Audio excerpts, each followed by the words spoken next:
Ang kwento ay nagsisimula sa isang hardcore gamer na nagngangalang Kenichi na katatapos lang ng isang laro na inabot niya ng 3 taon bago matapos.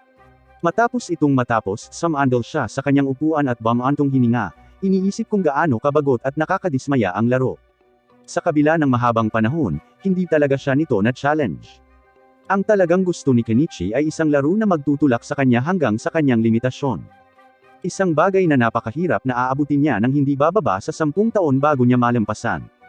Gusto niya ng isang tunay na hamon, hindi isang bagay na malalampasan niya nang may sapat na pasensya.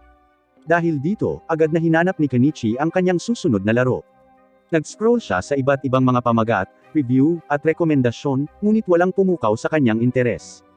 Bigla, nag-glitch at kumurap ang screen ng kanyang computer. May lumitaw na kakaibang teksto sa screen, na nag-aalok sa kanya ng isang laro na walang katapusan at nakalagay sa isang mundo ng pantasya na puno ng mahika. Nanlaki ang mga mata ni Kenichi sa pananabik. Hindi pa siya nakarinig ng isang laro na walang katapusan noon, at ang ideya pa lamang ay nagpabilis ng tibok ng kanyang puso. Walang pag-aalinlangan, pinindot niya ito. Pagkatapos ay hiniling sa kanya na piliin ang antas ng kahirapan. Ang mga opsyon ay mula sa easy mode hanggang sa hard mode, na tila karaniwan na at hindi na niya kawili-wili.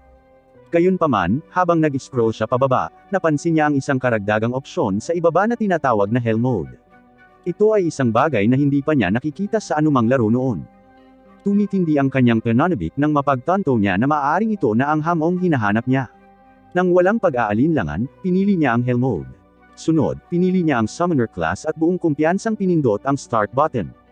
Sa sandaling gawin niya ito, may kakaibang nangyari. Kumikislap ng maliwanag ang kanyang screen, at bago pa siya makapag-react, agad siyang napunta sa screen ng kanyang computer. Ang sumunod na alam niya, nagising siya sa isang ganap na kakaibang mundo bilang isang bagong silang na sanggol, umiiyak habang ipinanganak sa isang mahirap na pamilya ng magsasaka. Di nagtagal pagkatapos ng kanyang kapanganakan, dahan-dahan siyang binuhat ng isang lalaki at binigyan ng pangalan. Ang pangalang iyon ay Allen. Nakakagulat na hindi nalungkot si Allen sa kanyang sitwasyon. Sa kanyang nakaraang buhay, siya ay isang 35 taong gulang na bakanteng gamer na nagtatrabaho sa isang walang saysay na trabaho na walang kinabukasan. Kung ikukumpara doon, ang bagong buhay na ito ay parang isang bagong simula. Ang muling pagkakatawang tao ay nagbibigay sa kanya ng pangalawang pagkakataon upang mamuhay ng mas maayos at mas makabuluhang buhay. Sa ngayon, 1 taong gulang pa lamang si Allen, kaya hindi pa siya makapagsalita. Gayunpaman, hindi siya nahihirapang mag-isip ng malinaw sa loob ng kanyang isipan. Kaya niyang isaayos ang kanyang mga iniisip, unawain ang sinasabi ng mga tao sa kanyang paligid, at obserbahan ng mabuti ang lahat. Napagtanto rin niya na ang wikang ginagamit sa mundong ito ay Hapon, ibig sabihin ito ang karaniwang wika dito. Si Allen at ang kanyang pamilya ay nakatira sa isang nayon sa hangganan kung saan ang mga pioneer ay nagbabayad ng buwis sa isang namumunong Panginoon kapalit ng karapatang magsaka ng lupa. Ang nayon ay bago pa lamang at hindi pa maunlad, kaya wala pa itong wastong pangalan. Ang ama ni Allen ay nagngangalang Roden, isang masipag at mapagmalasakit na lalaki na ginagawa ang lahat ng kanyang makakaya upang suportahan ang kanyang pamilya.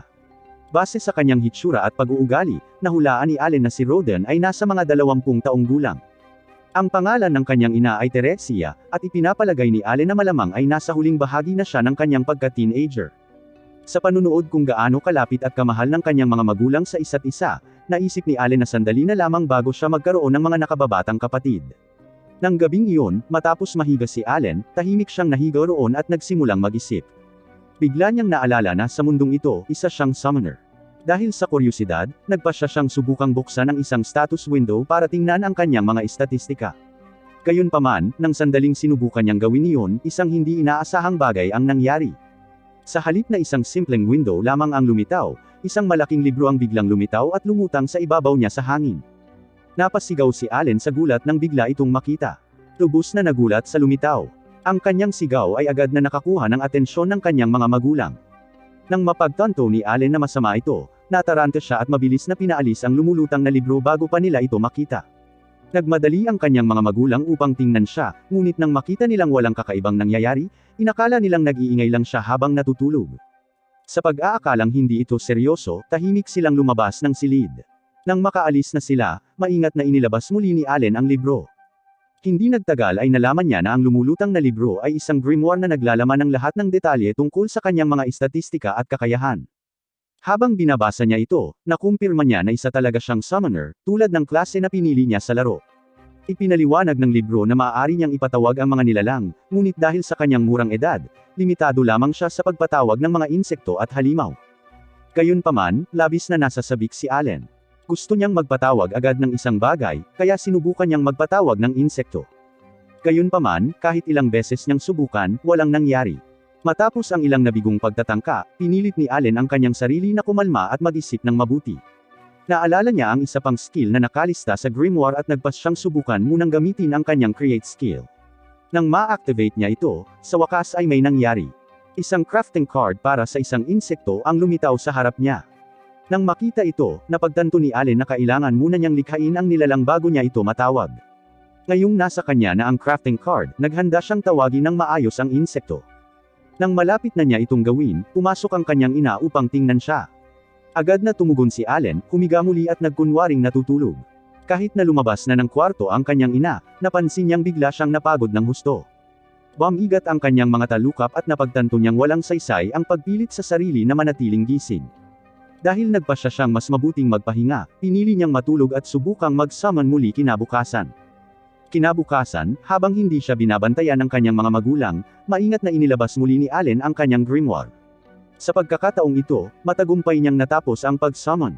Sa isang iglap, isang higanting tipaklong ang lumitaw at tumalon diretso sa kanyang mukha. Natarante si Allen, ngunit mabilis na nakabawi at sinubukang utusan ito, sinabihan itong sumunod sa kanya. Sa kasamaang palad, ang tipaklong ay hindi nagpakita ng interes na makinig at tumalon lamang palayo ng mag-isa. Naguguluhan, muling tiningnan ni Allen ang grimoire, umaasang maipapaliwanag nito ang nangyayari. Natagpuan niya ang mga estatistika ng tipaklong na nakasulat sa loob ng libro. Ipinaalam din sa kanya ng grimoire na kailangan niyang bigyan ng pangalan ang kanyang na-summon na nilalang. Matapos mag-isip sandali, napagdesisyonan ni Allen na ang Denka ay parang isang disenteng pangalan para sa isang tipaklong. Pagkatapos ay tiningnan niya ang kanyang sariling mga estatistika at napagtanto na ang pag-summon kay Denka ay talagang nagpapataas ng kanyang mga kakayahan. Gayunpaman, bago pa siya makapagdiwang, biglang pumasok ang kanyang ina sa silid. Agad niyang napansin si Denka dahil labis itong natatakot sa mga insekto. Nag-react siya nang hindi nag-iisip at agad na dinurog ang tipaklong. Kasabay nito, nawala si Denka. Pagkatapos ng ilang araw pang paglalaro gamit ang kanyang mga kasanayan at pagsubok sa iba't ibang bagay, sa wakas ay nagawa ni Allen na ipatawag ang isa pang nilalang. Sa pagkakataong ito ay isang maliit na daga, na nagpasya siyang pangalanan ng Mausi. Sa kasamaang palad, si Mausi ay lumabas na kasing talino rin ni Denka. Hindi talaga siya nakikinig sa mga utos at ginagawa niya ang lahat ng gusto niya. Gayunpaman, hindi tulad ni Denka, si Mausi ay may kapaki-pakinabang na kakayahan na tinatawag na scurry, na nagbibigay daan sa kanya upang gumalaw sa silid sa napakabilis na bilis. Bagamat hindi pa rin gaanong masunurin si Mausi, gagamitin niya kahit papaano ang scurry tuwing sasabihin sa kanya ni Allen, na nagpapagaan ang pakiramdam ni Allen tungkol sa summon. Kinugugol ni Allen ang natitirang araw sa maingat na pag-aaral ng kanyang grimoire. Paulit-ulit niyang binabasa ang bawat pahina, sinusubukang maunawaan kung paano talaga gumagana ang summoning at kung ano ang kailangan niyang gawin upang ipatawag ang mas malalakas na halimaw na maaaring sumunod ng maayos sa mga utos. Iniisip niya ang iba't ibang mga pamamaraan, posibleng mga kondisyon, at mga kombinasyon ng kasanayan, ngunit gaano man siya mag-aral, hindi siya makahanap ng malinaw na sagot.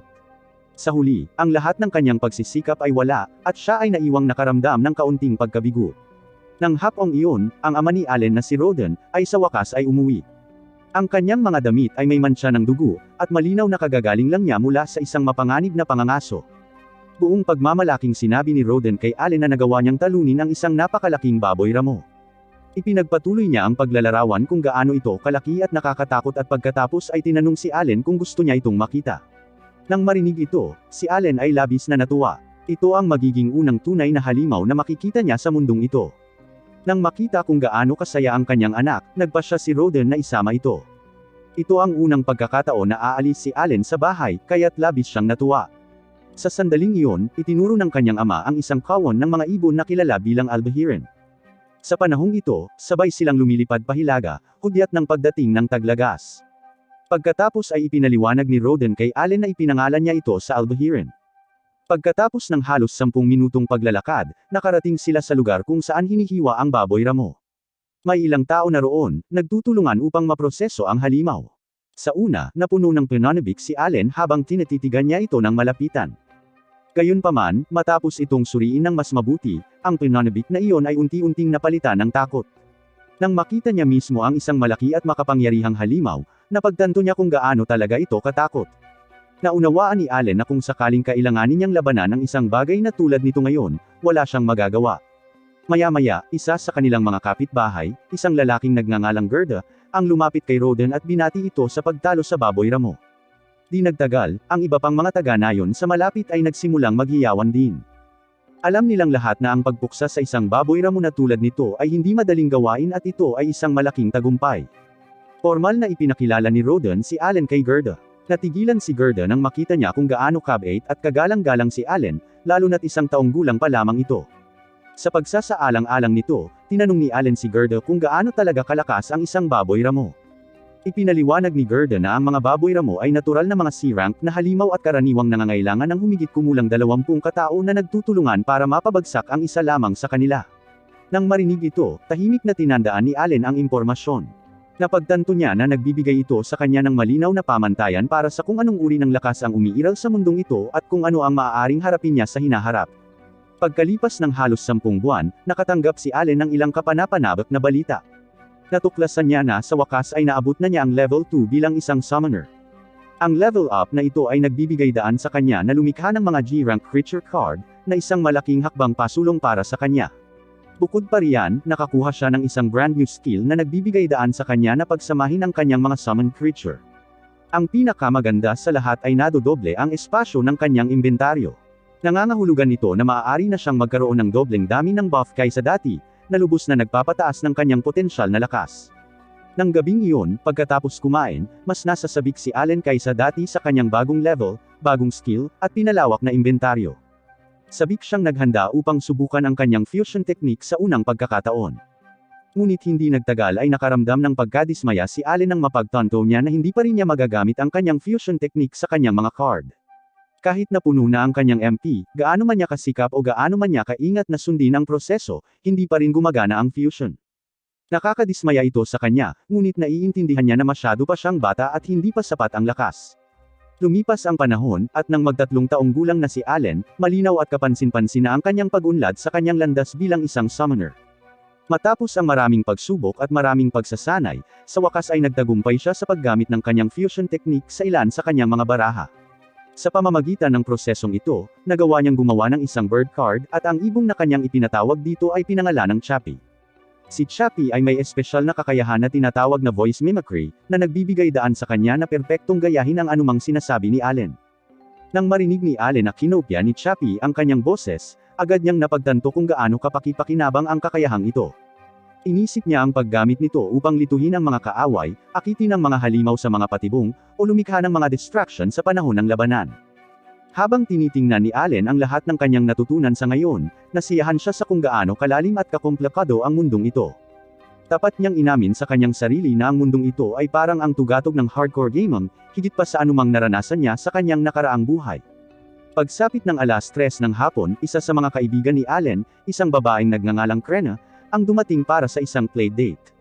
Gaya ng dati, nagsimula silang maglaro ng mga kabalyero at makipaglaban gamit ang espada. Noong una, minamaliit siya ni Allen, iniisip na madali lang para sa kanya ang manalo.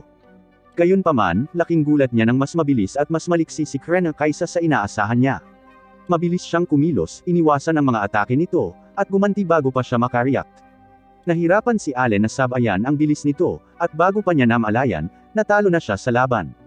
Sa pagtatapos ng araw, tuluyan ng napagod at natalo ng husto si Allen kay Krena. Sumasakit ang kanyang katawan at nasugatan ang kanyang pride. Ngunit sa halip na mawalan ng pag-asa, tahimik niyang ipinangako sa kanyang sarili na magiging mas malakas siya bago ang kanilang susunod na laban. Nang gabing iyon, may mahalagang balitang ibinalita sa pamilya. Ipinahayag ni Teresia na buntis siya. Nang marinig ito, sinabi ni Allen sa kanyang ama na gusto niyang tumulong sa pag-aani ng patatas dahil hindi na gaanong makakatulong ang kanyang ina. Sa kaibuturan ni Allen, alam niyang magiging maayos din ang kanyang pisikal na gawain dahil mayroon na siyang lakas ng isang nasa hustong gulang. Gayunpaman, hindi alam iyon ng kanyang mga magulang. Malumanay nilang sinabi sa kanya na ang isang batang kasing edad niya ay hindi dapat magtrabaho at dapat siyang mag-focus sa paglalaro at pagsasaya. Hinikayat nila siyang patuloy na makasama si Krena dahil napansin nila kung gaano siya kasaya kapag naglalaro sila ng kabalyero ng magkasama. Nabanggit din nila na talagang inaabangan nila ang seremonya ng pagtatasa ni Allen.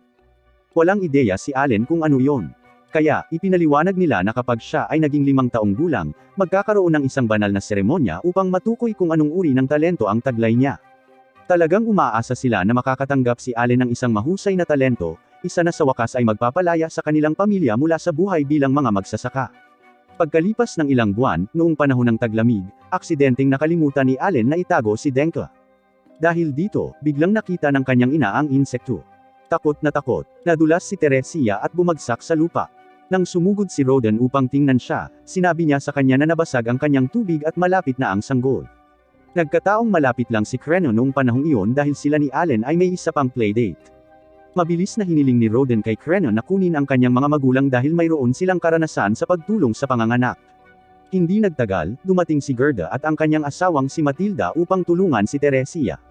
Si Matilda ang humawak sa sitwasyon at naghanda para sa panganganak. Agad niyang pinaalis ang lahat ng mga lalaki sa bahay, sinabing kailangan niya ng privacy para makapagtrabaho ng maayos. Lumipas ang mahabang gabi at kinabukasan, nagising ang mga lalaki sa tunog ng iyak ng isang sanggol. Nagmadali silang lumapit at nalaman na ligtas na naipanganak ang sanggol. Hiniling ni Teresia kay Roden na pangalanan ang bata. Nang hindi masyadong pinag-iisipan, nagpasya si Roden na pangalanan itong Mash. Agad na nagustuhan ni Teresia ang pangalan. Ngunit pagkatapos itong pag-isipan ng ilang segundo, napaisip siya kung ang pangalan ay nagmula sa isang halimaw. Inamin ni Roden na nagmula nga, ngunit hindi may kakaila ni Teresia na maganda ang dating nito. Nagsimula siyang tumawa at sumali ang lahat. Habang nagtatawanan sila, tahimik na pinagmamasdan sila ni Allen, iniisip ang lahat. Napagtanto ni Allen na hindi niya talaga naintindihan kung bakit siya muling nagkatawang tao. Bukod sa kanyang desperadong pagnanais na maglaro ng isang hardcore game na may matinding balanse, naalala niya kung gaano kalungkot at walang kabuluhan ang kanyang dating buhay at napagtanto na ayos lang sa kanya na iwanan ito. Sa bagong mundong ito, pakiramdam niya ay malaya, walang pumipigil, at puno ng mga posibilidad. Higit sa lahat, alam niya na ang bagong pamilyang ito ang pinakamagandang bahagi ng kanyang bagong buhay. Hindi pa siya sigurado kung paano niya ito gagawin, ngunit tahimik na nangako si Alan sa kanyang sarili. Anuman ang mangyari, palalayain niya ang kanyang pamilya mula sa malupit na buhay ng pagiging magsasaka. Nang sa wakas ay mag-5 taong gulang na si Allen, oras na para sa seremonya ng pagtatasa, at tinanong niya ang kanyang ama kung ano ang nangyayari dito. Ipinaliwanag ni Roden na ito ay isang espesyal na kaganapan na dapat salihan ng lahat kapag sila ay mag-5 taong gulang, mula sa mga alipin hanggang sa mga maharlika. Kung ang isang bata ay matuklasan na may talento, maaari silang umangat sa katayuan na kanilang kinalakihan. Gayunpaman, matindi ang kompetisyon. Mula nang manirahan ang mga tao sa lupang ito, ang mga pamilya ay nagkaroon ng hindi mabilang na mga anak, at maraming mga bata, kabilang si Allen, ang sabay-sabay na umaabot sa edad ng pagtatasa. Sa sandaling iyon, binati ni Krenon si Allen at hiniling na pumunta sa seremonya ng magkasama dahil magkasing edad sila. Habang papalapit sila sa karaniwang nayon, natuwa si Krenon at ipinahayag na kung siya ay matatasa bilang isang swordswoman, siya ay magiging isang kabalyero. Napansin ni Allen ang mga taong maayos ang pananamit sa karamihan at nagtaka kung sila ba ay tunay na mga karaniwang tao. Nagulat siya na lahat ay tinatasa ng sama-sama at napagtanto na marami sa kanila ay malinaw na nagmula sa mas mayayamang pamilya. Habang dumadaan ang mga tao, may mga nagbulungan tungkol sa maitim na buhok at mga mata ni Allen, iniisip na siya ay isang alipin. Di nagtagal, 3 pari ang lumabas mula sa simbahan at inanunsyo na si Elmia, ang Diyos ng paglikha, ay nagbibigay ng pantay na pagkakataon sa lahat. Nasaksihan na ng bansa ang mga bayaning nagmula sa pinakamababang uri, si Cassius na santo ay ipinanganak na isang karaniwang tao, at si Diverg na swordlord ay dating isang alipin. Naalala ni Allen na sa laro, ang mga makapangyarihang uri tulad ng hero at swordlord ay palaging nagsisimula sa mababang uri ng lipunan. Ang dating inakala niyang mekanismo ng laro ay malinaw na naaangkop din sa mundong ito, na nagpapaliwanag kung bakit dapat sumailalim ang lahat sa pagtatasa. Sa loob ng simbahan, napansin ni Allen ang mga estatwa ng mga Diyos. Nakilala niya ang gitnang Diyos bilang si Elmia, ang mismong Diyos na minsang nagpadala sa kanya ng liham. Nagsimula ang seremonya kay Palomas, ang anak ng pinuno ng nayon na si Deb-OJ. Nang ilagay niya ang kanyang kamay sa bowl ang kristal, lumitaw ang kanyang mga katangian sa isang metal plate. Napagtanto ni Allen na ito ay kahawig ng stat screen sa kanyang grimoire. Tinasa si Palomas na may talent ng isang merchant na ikinatuwa ng kanyang ama. Nalaman ni Allen na ang pagkakaroon lamang ng anumang talento ay isang dahilan para sa pagdiriwang, at ang mga katangian ay nirerango ayon sa letter sa halip na numero. Habang nagpapatuloy ang seremonya, natuklasan ni Allen na hindi lahat ng tao ay tumatanggap ng talento, kaya mas mahalaga ito. Isang batang lalaki na nagngangalang Dora ang tinasa bilang isang A-rank axe user, na ikinagulat ng lahat, ito ang pinakamataas na ranggo na nakita sa ngayon. Kalaunan, si Krenon na ang susubok. Biglang nagliwanag ng maliwanag ang bolang kristal, at napanganga ang mga tao ng mabunyag na taglay niya ang pambihirang talento ng Swordlord. Buong pagmamalaking sinabi ni Gerda sa kanyang anak na naka-jackpot siya, ngunit nadismaya si Krenna, gusto niyang maging isang swordswoman. Gayunpaman, hindi nagulat si Allen. Ito lamang ang paliwanag kung gaano siya kalakas. Sa wakas, pagkakataon na ni Allen. Buong kumpiyansa niyang inilagay ang kanyang kamay sa bolang kristal, inaasahan na malalaman ng kanyang mga magulang na isa siyang summoner. Ang kristal ay lalong nagliwanag at natambo siya. Nagmadali si Roden para tingnan siya, ngunit casual na sinabi ni Allen na mas malala ang pinagdaanan niya kay Krenna. Nang ay anunsyo ng pari ang resulta, ang Pinonibik ay nauwi sa pagkabigla, walang talento si Allen. Dahil alam niyang may mali, tiningnan mismo ni Allen ang plate at nakita ang isang glitch na teksto kung saan dapat naroon ang kanyang talento. Galit na galit, isinumpa niya ang Diyos ng paglikha dahil sa hindi pagdibag sa kanyang laro.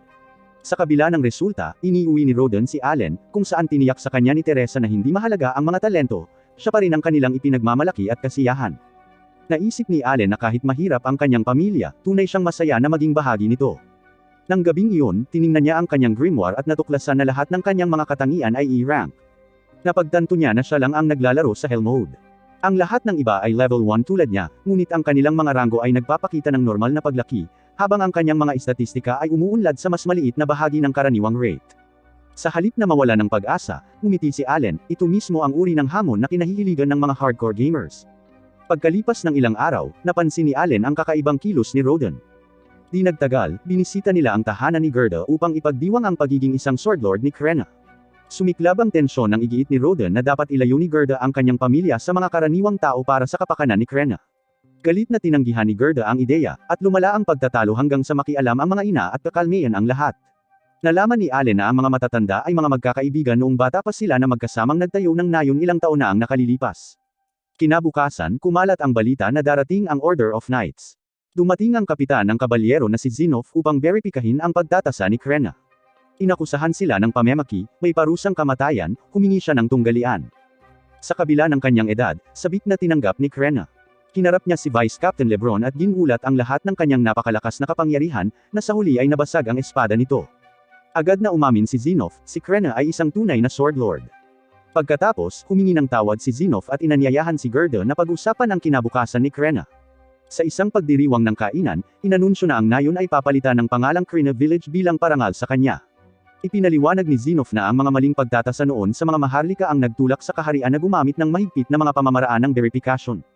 Nangako siyang magpapadala ng mga instructor, at ang mga mahuhusay na bata ay maaaring pumasok sa akademya sa edad na 12. Pinuri rin ni Zinov si Roden bilang isang maalamat na mangangaso ng baboy ramo, na iginagalang maging ng baron. Natigilan si Roden na ang isang taong tulad niya ay maaaring makakuha ng ganitong pagkilala. Habang pauwi sila, sinabi niya kay Allen na makakamit din niya ang mga dakilang bagay. Umiti lamang si Allen, at isiniwalat na itinago niya ang mga prutas pauwi para sa kanyang ina. Pagkalipas ng 2 taon ng pagsasanay, sa wakas ay na-unlock ni Allen ang level 3 ng kanyang grimoire at talagang nasasabik siya tungkol dito. Ang pag-level up ay nagbigay sa kanya ng pinahusay na kasanayan, na nangangahulugang mapapalakas na niya ang kanyang mga summon ngayon, at maaari na rin siyang humawak ng 30 na F-rank ng sabay-sabay. Kaya, ang mga buff na maaari niyang stack ay magiging kahanga-hanga. Plano niyang subukan ito mamaya, ngunit sa ngayon, kailangan niyang bumalik sa loob para sa hapunan. Tungkol naman sa mga update sa pamilya ni Allen, ang kanyang nakababatang kapatid na lalaki ay magdadalawang taong gulang na at ang kanyang ina ay buntis muli, kaya magkakaroon siya ng isa pang nakababatang kapatid na lalaki, o isang kapatid na babae. Nagsimulang mag-isip ang kanyang mga magulang ng pangalan para sa bagong silang na bata. At sa sandaling iyon, nakatanggap si Allen ng isang mensahe mula sa Diyos ng paglikha, si Elmia. Kaya, hindi niya namamalayang sinabi niya ng malakas ang kanyang pangalan. Hindi naintindihan ng kanyang mga magulang at inakala nilang iminumungkahi ni Allen na ipangalan nila ang sanggol sa Diyos ng paglikha, na isang malaking bawal sa mundong ito. At hindi talaga maipaliwanag ni Allen kung bakit niya ito nasabi. Kaya, mabilis niyang binago ang usapan at binanggit kung paano tila tuluyang nawala ang mga peklat ni Roden kamakailan lamang. Ipinaliwanag ni Roden na ito ay dahil nakapasa siya sa pagsubok ng mga Diyos kanina habang nakikipaglaban sa isang baboy ramo. Ngunit ngayon lang narinig ni Allen ang ganito, kaya tinanong niya kung ano ang ibig sabihin nito. At ipinaliwanag ni Roden na paminsan-minsan pagkatapos ng isang labanan, mararamdaman mong nare-refresh ang iyong katawan at gumagaling ang lahat ng iyong mga sugat. At ipinapalagay ni Allen na ito ay epekto ng pag-level up sa mundong ito. Si Roden ay isang malakas na mandirigma, kaya kailangan niyang mag-level up ng madalas. Ngunit tungkol kay Allen kahit na ang kanyang grimoire ay level 3, ang kanyang katawan ay level 1 pa rin dahil wala pa siyang nalalaban ng halimaw. At kung gusto niyang lumakas, kailangan niyang makipaglaban. Gayunpaman, mas madaling sabihin kaysa gawin iyon dahil hindi siya pinapayagang umalis ng nayon ng walang pahintulot. Ang tanging exception sa panuntunang iyon ay ang mga ekspedisyon sa pangangaso. Ngunit sa sandaling sinubukan ni Allen na ilabas ang ideya na sumali sa susunod na pangangaso, tinanggihan siya ng kanyang ama dahil ayaw niyang ilagay ni Allen ang kanyang sarili sa panganib. Nang gabing iyon, nang tulog na ang lahat, binuksan ni Allen ang kanyang grimoire upang basahin ang mensaheng natanggap niya mula kay Elmia. At mayroon na siyang magandang ideya kung tungkol saan ito dahil nag-iwan siya ng isang mariing reklamo pagkatapos ng seremonya ng pagtatasa. Sa madaling salita, humingi ng paumanhin si Elmia para sa technical na bug na nagdulot kay Allen na magmukhang walang talento noong pagtatasa, ngunit naayos na ito ngayon. Kaya, sa susunod na siya ay ma-assess, lilitaw ang kanyang summoner class. Ipinaliwanag din ito na ang lahat ng ranggo ni Allen ay lumalabas bilang E-rank dahil sa kanyang kahirapan sa Hell mode, ngunit sa katotohanan, mas malakas siya kaysa sa E-rank, kaya isang hiwalay na seksyon ng stat ang idinagdag para sa kanya. Tiningnan ni Allen ang kanyang bagong stat sheet, at mas maganda ito kaysa sa inaakala niya. Mayroon siyang maraming S at A-rank stats na halos kapareho ng nakuha ni Krena. Kaya, nasiyahan siya sa mga resulta ng lahat ng kanyang pagsisikap. Ngayong tapos na siya doon, nagpa siya siyang simula ng pag-eksperimento sa kanyang mga bagong kakayahan. At ang unang bagay na gusto niyang subukan ay ang pinahusay na kasanayan. Kaya, nagpatawag siya ng isang grasshopper card at ginamit ang skill. Direktang pinapalakas ng mga epekto ng skill ang stats ng grasshopper, ngunit hindi nito naaapektuhan ang mga buff na ibinigay kay Allen sa pamamagitan ng extension. Napagpasyahan niyang ipatawag ang grasshopper para makita kung ano ang hitsura ng isang boosted summon ng personal. At gaya ng tila, kumikinang ito ng ilang segundo para ipahiwatig na ito ay naboost na. Bukod doon, wala nang ibang pinagkaiba. Ngunit bago pa man masubukan ni Allen ang anumang bagay, biglang pumasok ang kanyang ina para tingnan siya. At nang makita niya ang grasshopper, natarante siya at tinapakan ito. Kinabukasan, naghanda si Rodan para mangaso. At habang wala siya, tumungo si Allen sa likod bahay para magsagawa ng kaunting pagsubok gamit ang kanyang grimoire. Sinubukan niya ang maraming iba't ibang kombinasyon sa pagtatangkang mag-unlock ng isang bagong summon, ngunit sa ngayon ay tila wala pa ring gumagana at tapos na siya sa kanyang huling pares ng mga magagamit na card. Mabuti na lang at sa pagkakataong ito ay matagumpay ang fusion at nakatanggap siya ng isang bagong card, ngunit hindi siya sigurado kung magiging kapaki-pakinabang ito dahil ang kanyang description ay nagsasabing damo. Sa magandang panig, mukhang binigyan siya ng grass summon ng MP buff para magamit niya ito para madagdagan ang bilang ng mga summon na kaya niyang gawin sa buong araw. Pagkatapos ay tinawag niya ang grass card para malaman kung ano ito, at isang nilalang na mansanas ang lumabas, na lalong naguluhan siya kaysa dati. Ang mansanas ay walang anumang combat skills, ngunit mayroon itong skill na tinatawag na aroma. Kaya hiniling ni Alan dito na mag-demo, at bigla itong lumubog sa lupa bago tumubo ang isang tangkay. Ang tangkay ay mayroon ng kahangahangang aroma. Ngunit nang sandaling iyon, muling lumapit ang nanay ni Alan para tingnan siya, at sinubukan niyang itago ang mansanas, ngunit tila hindi ito nakikinig. Kaya nakita niya ang tangkay. Mabuti na lang at inakala niyang isa lamang itong regular na tangkay, kaya wala siyang hinala. Ngunit kailangan pa ring magsagawa ng maraming pagsubok si Alan sa bagay na ito para malaman kung paano ito gumagana. Kalaunan ng araw, nagsasanay si Alan kasama si Krena gaya ng dati, at kahit na may dagdag na buff mula sa kanyang level up, hindi pa rin niya kayang tapatan ang lakas nito. Pero napansin ni Krena na mas lalong tumigas si Alan. Nagulat siya nang marinig iyon. Kaya, tiningnan niya ang kanyang mga istatistika at napagtanto na ang kanyang sword mastery stat ay nasa level 3 na dahil sa lahat ng pagsasanay na ginagawa niya kay Krena. At talagang natutuwa siya na umuunlad ang kanyang kasanayan. Ngayong naisip niya ito, kamakailan lang ay nakatanggap din siya ng dog summon na may bite attack at gustong-gusto niya itong subukan, ngunit sa palagay niya ay hindi patas na gamitin ito kay Krena.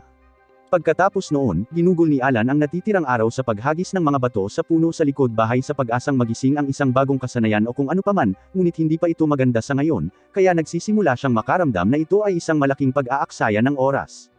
Hindi rin siya nagkaroon ng pagkakataong magsagawa ng anumang iba pang pagsasanay dahil kailangan niyang alagaan ang kanyang kapatid sa halos lahat ng oras. Sinabi ni Mash kay Alan na nababagot na siya sa kakabato ng mga bato sa puno, kaya humingi ng tawad si Alan at sinabing pwede silang gumawa ng ibang bagay pagkatapos niyang makakuha ng ilang reps pa. Habang naghahanda si Alan para sa kanyang huling paghagis, biglang napansin ni Mash ang isang kumpol ng mga panlo na tumutubo sa tabi ng bahay, at siya ay namangha dahil hindi niya matandaan na nakita niya ang mga ito roon kahapon. Ang mga panlo na iyon ay resulta ng pag-activate ni Allen ng napakaraming apple summon ng sabay-sabay para sa MP buff. At salamat sa buff, nagawa niyang ganap na maibalik ang kanyang MP sa loob ng 5 oras sa halip na ang karaniwang 6.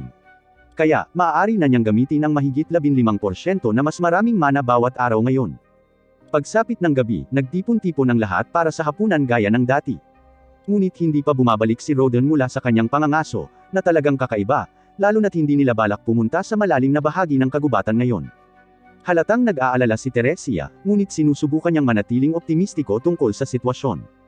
Gayunpaman, lahat ng optimismo ay nawala dahil sa ingay, naririnig niya ang mga tunog ng mga natataranta na mga ngaso na dinadala ang katawan ni Roden pauwi. Tila nasugatan si Roden sa pangangaso ngayon. At sa pagtingin pa lang sa kanya, malinaw na mapalad siyang buhay. Tinamaan siya ng isa sa mga pangil ng baboy ramo sa tiyan. At habang nagawang sunugin ng ibang mga mangangaso ang sugat para manatili siyang buhay, nasa bingit pa rin siya ng kamatayan. Ang tanging dahilan kung bakit siya nakatagal ng ganito katagal ay dahil sa halamang gamot na ibinigay nila sa kanya habang papunta rito. Nagulat si Teresia nang marinig ito dahil napakamahal ng halamang gamot at hindi niya maintindihan kung paano nila nakuha ang mga ito. Kaya ipinaliwanag ni Goethe na nang humingi ng tawad ang kapitan ng Knight para sa paraan ng pagtrato niya sa kanila, bahagi ng paghingi ng tawad ay isang bag ng mga gintong barya, na siyang ginamit nila sa pagbili ng mga halamang gamot, ngunit hindi ito sapat para tuluyang gumaling si Roden. Nagsimulang sumigaw ang ibang mga mangangaso tungkol sa kung paano kasalanan ng mga karaniwang tao ang lahat ng ito. Ngunit lahat ng ingay ay nakagising kay Mash, at nagpaiyak sa kanya. Kaya ibinalik siya ni Alan sa kama, at nagpa siya ang iba pang mga mangangaso na umalis upang bigyan muna ng katahimikan ang pamilya. Nang kumalma na ang lahat, nagtanong si Alan tungkol sa nangyari at kung isang karaniwang tao ba talaga ang dapat sisihin sa lahat ng ito. Ipinaliwanag ni Goethe na ilang araw na ang nakalipas, ipinatawag sila ni Roden ng pinuno ng nayon at sinabihan na dapat nilang payagan ang mga karaniwang tao na sumama sa kanilang susunod na pangangaso. Ang karne ng baboy ay isang mahalagang kalakal at habang karamihan dito ay kailangang mapunta sa baron, ang natitira ay hinahati sa mga taong kasangkot sa pangangaso. Minsan ay ipinagpapalit nila ito sa ibang mga kalakal, ngunit bukod doon, mahirap makakuha ng anumang disenteng karne ng baboy ramo maliban kung ikaw mismo ang manghuli nito. Sa kabila nito, walang mga karaniwang tao ang nagboluntaryong maging bahagi ng mga pangangaso at ito ay dahil ito ay isang lubhang mapanganib na gawain. May mga nasasawi bawat taon at mas maraming nasugatan. Kaya para sa mga karaniwang tao, karaniwang iniiwasan nilang makisali. Ngunit dahil kamakailan lamang ay sumikat si Roden bilang isang maalamat na mangangaso, maraming karaniwang tao ang nakakuha ng impresyon na hanggat nariyan si Roden, maaari na lamang nilang hayaan siyang humawak sa baboy ramo habang sila ang umaani ng mga benepisyo pagkatapos. Kaya hiniling nila sa pinuno na isama sila sa mga pangangaso. Tutol sina Roden at Goethe sa ideya, ngunit hindi nila matatanggihan ang utos mula sa pinuno. Kaya, napilitan silang hayaang sumali ang mga karaniwang tao, at naging kasing lala ito ng inaakala nila. Habang nagsasanay, lahat ng mga karaniwang tao ay nagpapabeya. At nang sa wakas ay dumating na ang oras para sa pangangaso, sa sandaling nakaharap na nila ang isang baboy ramo, natakot silang lahat at nabitawan ang kanilang mga sandata habang tumatakbo palayo. Tubos nitong sinira ang formation ng grupo ng mga mangangaso. Ngunit parang hindi pa sapat ang kasamaan nito, isa sa mga karaniwang tao ang natamba habang hinahabol siya ng baboy ramo.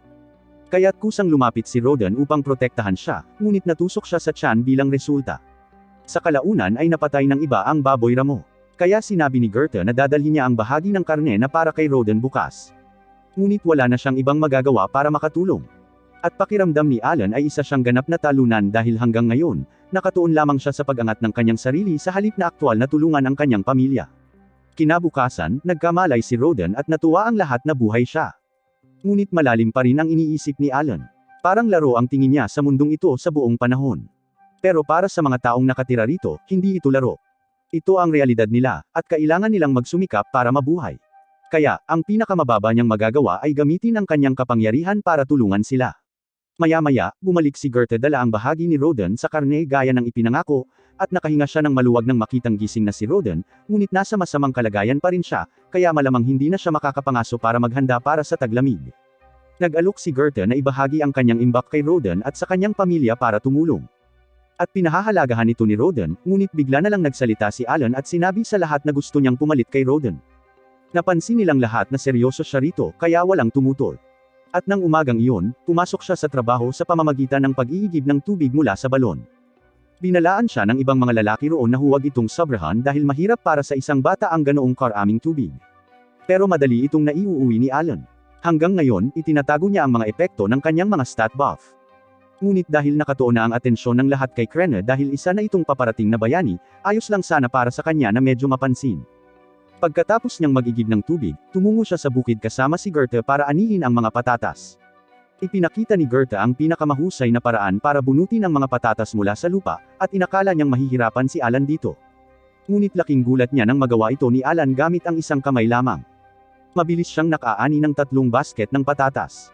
Ngunit pagkatapos ng lahat ng pagsisikap na iyon, napagtanto niya na mahigit kalahati ng mga ito ay kailangang ibigay sa Baron, at talagang hindi patas iyon. Sinusubukan niyang mag-isip kung paano makakakuha ng mas maraming pagkain para sa kanyang pamilya, ngunit bigla na lamang dumating ang pinuno at narito siya upang humingi ng tawad kay Roden. Bahagi ng kanyang kasalanan kung bakit ganito ang kinahinatnan ni Roden. Kaya, gusto niyang itama ang mga bagay-bagay at dinala rin niya ang taong sanhi ng aksidente upang humingi ng tawad. Mukhang hindi naman masamang tao ang lalaki. Masyado lang siyang natakot para mag-isip ng tama noon, at tinanggap niya ang buong responsibilidad para sa sitwasyon. Hindi naman talaga galit si Roden sa kanya, ngunit sinabihan niya ang lalaki na maging mas maingat sa susunod, at nangako siyang hindi na uulitin ang parehong pagkakamali. Kalaunan, tumungo si Alan sa bukid at nilinis ang isang malawak na lugar dahil may naisip siyang ideya. Nagpatawag siya ng isang grupo ng mga Polaka at ginamit ang kanilang mga kasanayan sa pag-udyok upang akitin ang ilang potensyal na biktima. Gayunpaman, sa halip na ilang bibe ang inaasahan niya, isang halimaw na ibon ang naakit niya. Noong una, naisip niyang mas mabuting tumakas na lang habang kaya pa niya, ngunit napagtanto niya na makakatulong talaga sa kanyang pamilya kung matatalo niya ang ibon. Dagdag pa rito, marami siyang stats boost, kaya naisip niyang dapat ay sapat na ang lakas niya para hawakan ito at napagdesisyonan niyang umatake. Tumakbo siya papasok at hinampas ang ibon sa ulo habang hindi ito nakatingin. At pagkatapos ay tinawag niya ang ilang aso para sabay-sabay na atakehin ng lahat. Medyo malaki ang pinsalang nagagawa ng mga aso, ngunit sa kasamaang palad ay masyadong malakas ang ibon para sa kanila, kaya isa-isa silang napatay nito. Pagkatapos ay hinabol nito si Allen, at dahil natalo na ang lahat ng kanyang mga summon, nawala na rin ang karamihan sa kanyang mga buff, kaya nasa malubhang panganib siya rito. Dito nagtapos ang episode 3. Mag-like kung nagustuhan mo ang video at mag-subscribe para hindi makaligtaan ang susunod. Salamat sa panunood.